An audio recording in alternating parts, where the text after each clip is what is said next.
আয়াত 182 ওয়াল্লাযীনা কাযযাবু বিআয়াতিনা সানাস্তাদরিজুহুম মিন হাইসু লা ইয়ালামুন। অনুবাদ: আর যারা আমাদের নিদর্শনসমূহে মিথ্যারোপ করেছে, অচিরেই আমরা তাদেরকে এমনভাবে ধীরে ধীরে ধ্বংসের দিকে নিয়ে যাব যে তারা জানতেও পারবে না। 23তম রুকু। তাফসির: 1 নং ফুটনোটের বিবরণ।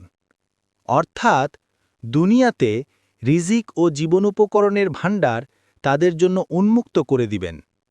ফলে তারা মনে করবে তারা যা করে চলছে তা গ্রহণযোগ্য। এভাবেই তারা প্রতারিত হতে থাকবে। অবশেষে আল্লাহ তাদেরকে পাকড়াও করবেন। ইবন কাসির।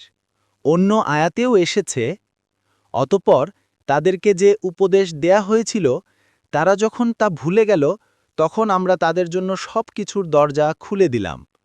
অবশেষে তাদেরকে যা দেয়া হলো, যখন তারা তাতে উল্লসিত হল, তখন হঠাৎ তাদেরকে পাকড়াও করলাম। ফলে তখনই তারা নিরাশ হল। ফলে জালিম সম্প্রদায়ের মূলচ্ছেদ করা হল এবং সমস্ত প্রশংসা সৃষ্টিকুলের রব আল্লাহর জন্যই।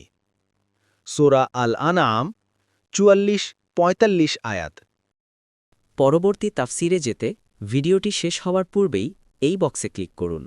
ভয়েস বা উচ্চারণে অনিচ্ছাকৃত ত্রুটি ক্ষমাসুন্দর দৃষ্টিতে দেখবেন ইনশাআল্লাহ।